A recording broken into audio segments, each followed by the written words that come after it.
Се вели дека јазикот е жива материја која постојано се менува. Во Македонија често се дебатира дека со зборовите кои ги носи новата технологија се дехормира македонскиот јазик. Но проблемот со зборовите како сейфни го, адни ме, лајкни ми, фоловни го, е всушност глобален процес на кој не е имун ни англискиот јазик, кој неприкосновено доминира во новите технологии. Дури и во Англија, родителите и наставниците имаат мака да се разберат на мајчин англиски јазик со новите генерации деца и ученици и често имаат потреба од преведувач.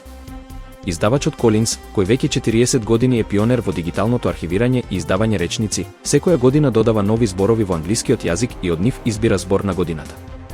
Зборот вајб и кај нас новите генерации го употребуваат со значење на емоционално расположение, атмосфера или комуникација инспирирана од чувствата и сетилата, а кодинг е програмирање. Зборот на годината вајб кодинг според алгоритмот на Колинс е најупотребуваниот онлайн термин за 2025, а означува процес на програмирање со помош на вештачка интелигенција во кој обични лаици, со нестручен речник, без трошка познавање на кодови, само со добра идеја и прецизни описни упатства може да испрограмира што сака.